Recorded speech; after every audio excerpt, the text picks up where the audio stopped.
Well, as Bruce mentioned, we are the last Sunday in this series, The Light of the World, and we've been looking at Isaiah, mostly Isaiah, and touching upon John as a fulfillment. Isaiah 700 years before Jesus came on the scene, John writing about Jesus and looking at this idea of light. And we mentioned at the very first one, that light it's all through the Bible. It just saturates it, and a lot of times it's just talking about natural light, the light of a lamp, the light of the sun, the light of lightning. It just talks about real light a lot of times. Many times it's talking about a metaphor, that it means something like a light to our eyes, a light to our path. It talks about God or God's word being a light to our path, that by him we're able to see things. And ultimately, just as Bruce said, it comes down to a focal point of it's not just light, it's not just something that exists, it's God himself who provides a guidance, an insight, a way that is light to our lives. It provides everything that we need to see and understand and grasp, and it's about the person of God. Light it saturates the Bible, and we saw this at the very beginning, first couple verses of the Bible. It says that light was the first thing that God made. And we saw that a couple months or weeks ago. And remember, there was nothing there, absolutely nothing there. And he made light. There was still nothing. You could just see it better.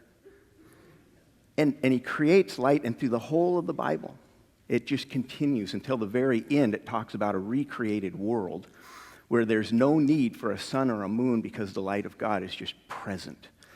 And it's a wonderful picture through all this. But today, we're going to look at what is one of my absolute favorite stories in the Bible, of the blind man in John chapter 9 who receives his sight from Jesus, and for whom Jesus was literally the light of the world. The promised light of the world that would come for the people who walk in darkness brought this one man into light.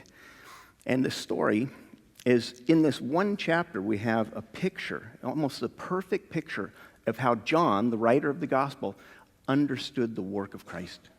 This is what Christ looks like. This is what Jesus and his work it's seeking to accomplish. This is the focus of it. In one chapter, in this one story of this amazing man. And I really like this guy. He's got street sense. He's got a strength about him, probably from being blind from birth. And he handles adversity incredibly well. And I just love how he grows. The focus on this, the one thing of all the things that we could look at, is to look at how his understanding of Jesus grows. His understanding of Jesus. I've mentioned so many times to you all, but it's important to me, and I think the context is important, that I became a Christian in 1975 at a Young Life camp. And what happened, it was nothing fantastic or monumental. Didn't fall to my knees weeping or felt God swirling around me. I didn't leave a life of drugs and heavy metal music for now gospel and Billy Graham. I was just kind of an average kid, and there wasn't really a big change. But there was a man who stood up in front of us every week, and he talked about Jesus. Or not every week, every night of the week. Every night he'd tell a story. Jesus healing a leper, Jesus feeding the multitude. And I found as he spoke, I just believed it. I believed Jesus did that. And I believed that Jesus was real and he was true, and something just changed. It wasn't monumental. But here's what I want you to understand and how it fits with John. There is a spiraling circle of understanding when we think of God, when we think of Jesus. It was back in 1975, this man told me a little about Jesus, but I knew nothing about him, except that he healed lepers and he could multiply fish and bread. But as I grew in my faith slowly, I understood that what that man had said was true, but it's bigger than what he explained. And through all the years, however many it is now, 44 years of walking with Jesus, it's like a spiral of learning who he is and in experiencing that and seeing that he is what the book says he is. And he is what people have described him to be. And then you look back at the book and when you read and say, that's what I'm experiencing. And what happens is the living person of Jesus, not just some dead guy in the past that you can set aside or deal with as you will, but the living Jesus grows. Our understanding of him grows. And that's what we see in this blind man. There is, as we look at these passages, these verses, and this whole chapter actually, that there's a quote I want you to hear, Adolf Schlatter. He's a German Swiss theologian, and he said, "Seeing what Jesus does and hearing what Jesus says is the only way to faith. Another means by which we may make ourselves or another believe does not exist. Seeing what Jesus does and hearing what Jesus says is the only way to faith." That's what this young life leader did for me. He just told me about Jesus. And so listen, and listen to how this blind man, his vision of Jesus grows. His belief in who he is, his understanding of who he is and what it means grows in just one chapter. Listen to the Word of God. Now, they were passing along, and Jesus noticed a man who had been blind from the day of his birth. His disciples said, "Rabbi, who sinned? Was it this man or his parents that would cause him to be born blind?" And Jesus said it was neither him nor his parents, but that the works of God might manifest in his life. And when he said that, he spit on the ground and then mixed mud from the saliva and then smeared it on the eyes of the blind man and said, "Now I want you to go to the pool of Siloam and wash it off." So the man went, he washed himself, and he came out of the water seeing. Now, it happened that the neighbors who lived in that area and all the people who used to see him, for the man was a beggar, all these people began to say, "Surely that's not the man that used to sit and beg, is it?" Some were saying, "No, it's not him at all." Others were saying, "No, it's not him, but sure looks like him." And the man himself said, "It's me." And they said, "How were your eyes opened?" The man, Jesus, made mud and put it on my eyes and told me to wash. And I went and I washed and I came out seeing. Now they took him to the Pharisees. That day that Jesus made the mud and anointed them on the eyes of the blind man, it was a Sabbath day. So they bring him to the Pharisees, and the Pharisees began their own line of questioning. "How is it that you came to have your eyes open?" The man said, "He put mud on my eyes, I washed myself, and now I see." They said then, the crowd of Pharisees, as they murmured amongst themselves, that this man cannot be from God because he's doing these things on a Sabbath. But there were others that were saying, "How on earth could a man who is a sinner do the amazing signs that he's doing?" And there was a division among them. So again, they called the blind man in and they said, "Well, what do you think about him? After all, it's your eyes that were opened." And the man said, "He is a prophet." Well, now the Pharisees, they concluded that he had not actually been born blind. And they called his parents and said, "Is this your son, who you say was born blind? How is it that he now has received his sight?" And they responded, "It is true, he is indeed our son, and it's also true that he was born blind. But how it is that he now sees, we have no idea. And who opened his eyes? We don't know. But he's old enough to speak for himself, so you should ask him." Now the parents said this because they were afraid of the Judean authorities, who had already decided that anybody who confessed Jesus as the Christ was going to be kicked out of the synagogue. And they were afraid, and for that reason, they said, "Ask him yourselves." So they called the blind man in once again, and they say, "This time you better be honest with us. We know that that man is a sinner." The blind man said, "Well, if he's a sinner, whether he's a sinner or not, I have no idea. But one thing I do know, I was blind, now I see."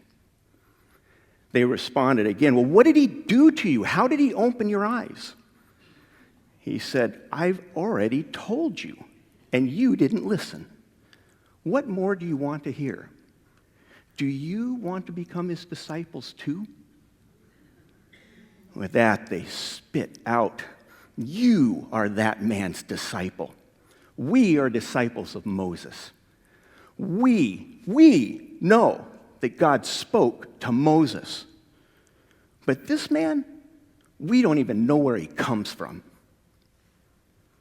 The man who'd been blind says, well, now this is an astonishing thing, isn't it?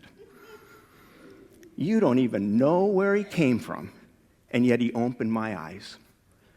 No one from the dawn of time has ever heard of a man who's been born blind having his eyes opened. We know that God does not listen to sinners. But if there is a person who is seriously devoted to God and does what he can to obey God, we know that God listens to a man like that. If this man were not from God, he could do nothing. And with this, the abuse from the Pharisees poured out upon him. They reviled him. They said, you were born in sin utterly. You are his disciple, but we are disciples of Moses. And they kicked him out of the synagogue. When Jesus heard that he had been kicked out, he went and found him. And he said, do you believe in the Son of Man?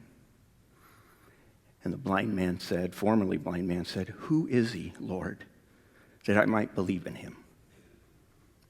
And Jesus said, he's the one speaking to you. You are looking at him. And with this, the man who'd been blind fell down before him in worship and said, I believe. With this, Jesus said, my coming into the world brings a judgment and divides those who are against and for me, the seeing from the blind. I come into this world that those who are blind might come to sight, but those who think they have sight might be shown to be blind. Well, the Pharisees, hearing that, said, you're not saying we're blind, are you? And Jesus said, if you really were blind, you would have no guilt. It's because you boast on how clearly you see that your guilt remains. This is the word of the Lord. Thanks be to God, an incredible story. You walk through and see these things first and foremost, just blitzing through. But remember, it's all about what we see, what we understand of Jesus and growing in that understanding. Jesus is the one that sees the blind man. There are so many writers through the history, 2,000 years of the church, that point that out. And it's something that is simple and easily breezed past, but to understand it, to say Jesus is the one who sees. Jesus is the one that knows what's in your life, everything. The pluses and the minuses, the fears and the worries, the anxieties and the depressions, the joys and wonders. He sees. And he saw this man and he knew all about him. Just like the woman at the well in John 4, he knew her whole history. Just like the man in John 5 who's 35 years paralyzed, he knew it all. And he cares. The disciples, they don't really care. They have a theological question because they believe that if a man had been born blind, all things like blindness were the result of somebody's sin. But this is kind of strange because how could he have sinned in the womb? What could he possibly have done in his mom that would make him be born blind? And on the other hand, maybe it's the fault of his parents. But the Bible says that you don't punish the children for the parents' sins. So how did it happen? They throw out just this academic argument. You see, the church does that a lot, doesn't it? We have hurting and broken world. We have chaos in our world, crazy things that are of injustice and wrong. And we step aside from the people of it. And we talk about it in academic terms, analyzing it. When in this case, there is a man who's blind. I picture him sitting there just listening, his eyes closed, just listening to the argument going back and forth. But then Jesus does this strange thing. He spits in the ground, and it sounds very strange to us, even gross and bizarre to us. He spits and makes some mud, smears it on the eyes. But in their age, that was seen as a therapy. There was belief in that had healing powers. And what he does is gives the man kind of a gift that here's a sign and respond to it. And he says, please go wash in the pool of Siloam, which means, it's translated, it means the sent one. The man goes, he washes, he comes out seeing. They bring him to the Pharisees, they start grilling him, and they're concerned that Jesus had done this on the Sabbath. He'd broken at least 2 laws. Mixing, even if it's just a spit amount of mixing and dirt, is wrong. You're not allowed to mix, and you're not allowed to heal. You can heal on weekdays, but not on the Sabbath. And so they were livid, and there was a division among them. And they turned to the blind man. Now, he had said, when the neighbors had said, who healed you? How did your eyes get open? He said, the man, Jesus. They come to him and said, who do you say that he is? He opened your eyes. What would you say? And now Jesus has grown from a man, just the man Jesus, to saying he's a prophet. And it's a very bold and faith-filled claim, because the prophets were highly esteemed and respected. Isaiah and Amos and Jeremiah. And to link Jesus in that fold, to link him with Elijah and Elisha, to link him in that fold was saying a lot. It was a profound statement, but it didn't stop there. They continued to grill him. They had already reached the conclusion that this didn't happen. It's astonishing that they're not asking anything about whether it happened or not, so much as it didn't, it couldn't have, and trying to figure out how to get rid of the problem. They're not open to what really was going on around them in spite of what they thought. They weren't really exploring it in biblical terms in spite of what they thought. They'd already reached the conclusions that there is nothing of God in this, there is nothing that could be true in this, and they're trying to just dismiss it. But this guy refuses to be dismissed. So they bring him back after the parents. They bring him back and say, you better tell the truth this time. In Greek, it's literally, give glory to God. Give glory to God. You better not lie. Because we know that this man is a sinner. Their conclusions about Jesus had already been reached and were locked in concrete. But this dear blind man, see, in the time that they're debating and thinking about all these ideas and how to solve this problem of a healing, he's, I think, thinking of Jesus and what had happened and what it means, even as he looks all around. And he says, already he said that he's the man Jesus, he's a prophet. And now they say, you tell the truth. And he says, I don't know if he's a sinner or not. That kind of conversation is above my pay grade. But I know that I was blind and now I see. You know, parenthetically, so many people are afraid to share their faith.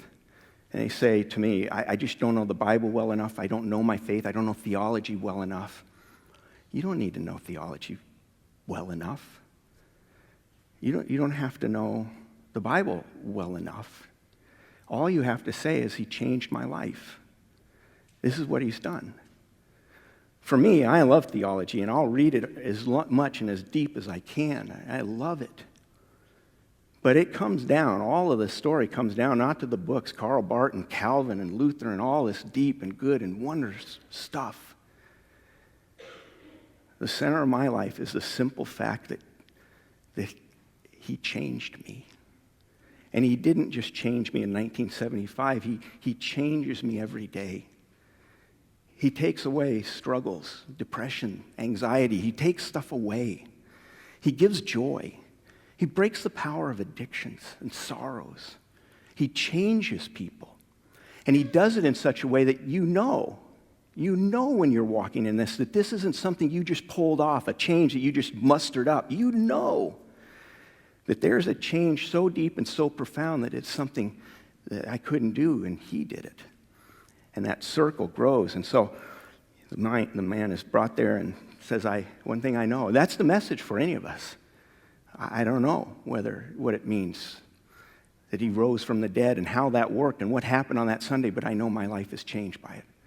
I don't know how he walked on water. I don't understand it. But I know he changed my life. I was blind, but now I see. So he says these words, and in this Greek, it doesn't come across or in the Greek it comes across in a way that English doesn't. But repeatedly they say, we know. We, and it's doubled. We know. We know that this man is a sinner. We know that a godly man wouldn't do this on the Sabbath. They are putting forth their idea that we, Pharisees, understand in a way you don't. We have already reached this conclusion, and you need to just follow along with us. We know that this man is a sinner. And they continue saying, we know. We are disciples of Moses. And the man says, and when they ask once again, do you tell us what happened? He says, why do you want to hear again? You haven't listened to me yet. Do you want to become his disciple? And in Greek it says kai, also. Now this man is not only seeing Jesus as a man and as a prophet, he now is saying he is somebody for whom you become a disciple of. And he says to the Pharisees, do you want to become a disciple too? In which they are furious and say, we are disciples of Moses. We don't even know where this man comes from.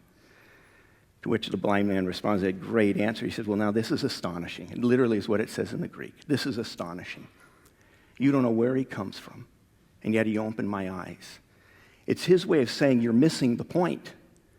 You're looking at things that are just irrelevant. You don't know where he comes from. Who cares where he comes from? He opened my eyes.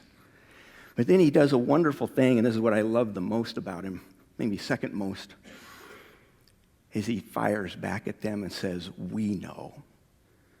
You think you're so smart. You've got God in a box. You've got him all figured out of who he is and how he works. Well, let me tell you something. We know something too. We know that God doesn't answer the prayers of those who are wicked. But if there's somebody who loves God and seeks to pursue him, God listens to somebody like this. If this man were not from God, he couldn't have done what he did on my eyes. We know that something big happened, and this man is from God. And with that, they piled abuse on him. It's a very strong Greek word. They piled abuse on him and kicked him out of the synagogue. And I love that this Jesus who saw him in the first place, it literally says he went and looked for him. That's what Jesus does. That's what he's doing right now. He is looking for you. He is looking to know you and for you to know him, to walk with you, comfort you, care for you. In the deepest pit, the biggest questions, he's real. And he seeks us. And then he went and found this blind man. I can't imagine what it'd be like to be blind and receive your sight. I'm going to skip through a couple things here. But you could see what it might look like. These are videos of people who are seeing color for the first time.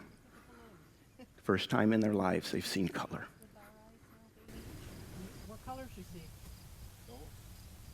You see colors now?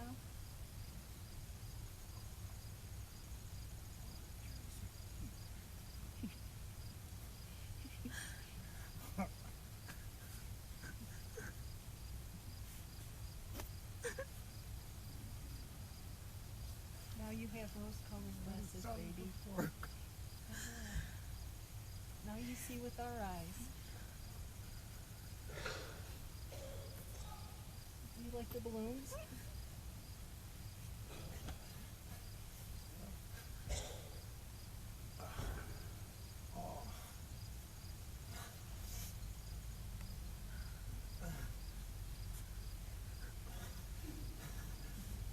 Turn around. What about the flowers in the house?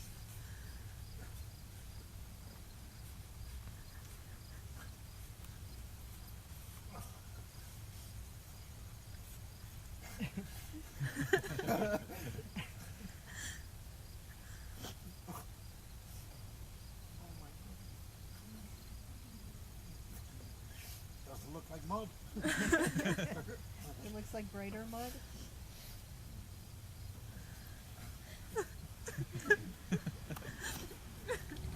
I can put these on, and it'll keep this right where it's supposed to be. It'll Like how we all see it. It'll correct your eyes so that you'll see how.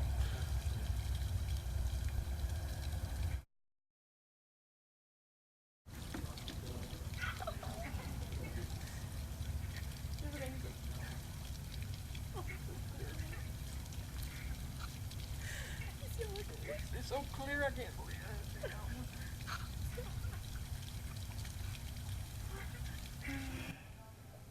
color is that? And this is...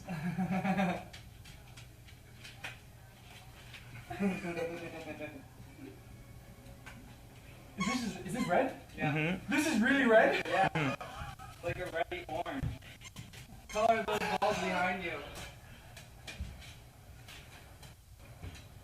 This is like super green. Mm-hmm. That's green. This is blue. Yeah.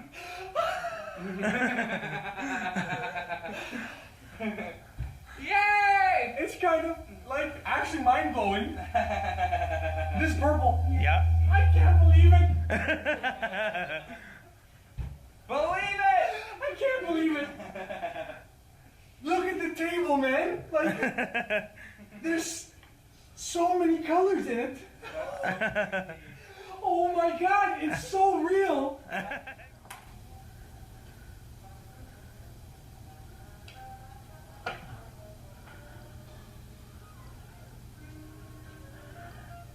You looking at the Skittles? You can see the difference between these two now. Oh, you're gonna make me cry. Can you see the colors, baby?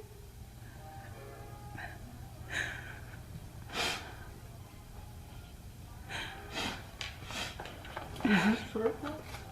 Yes, it's purple.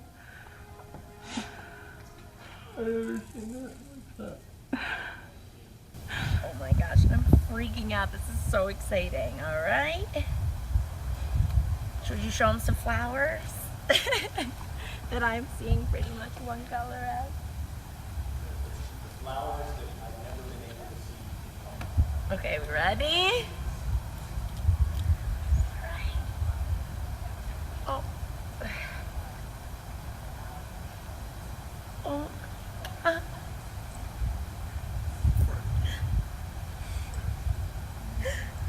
Are they pretty?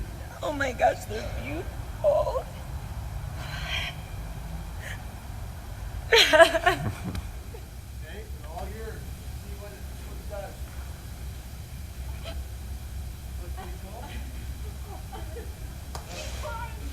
Awesome. Hey, come here. Come here, dude. Oh,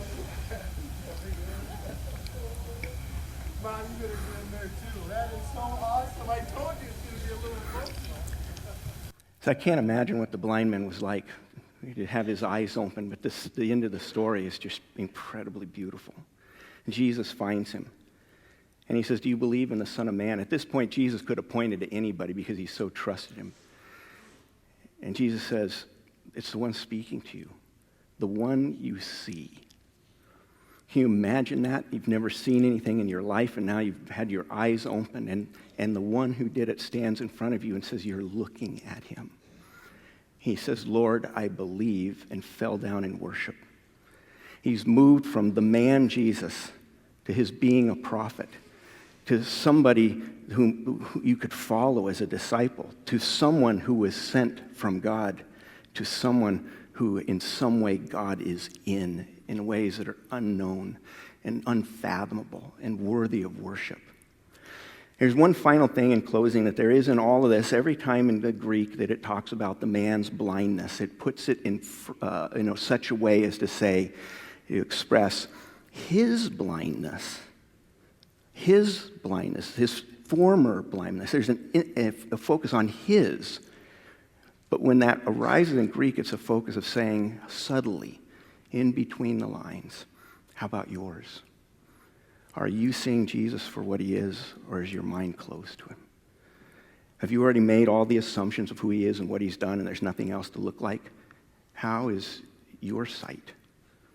Through the whole of the story is a story of a man whose insights into Jesus grew, and the subtle question through it all is, how do you see Jesus? How's your sight?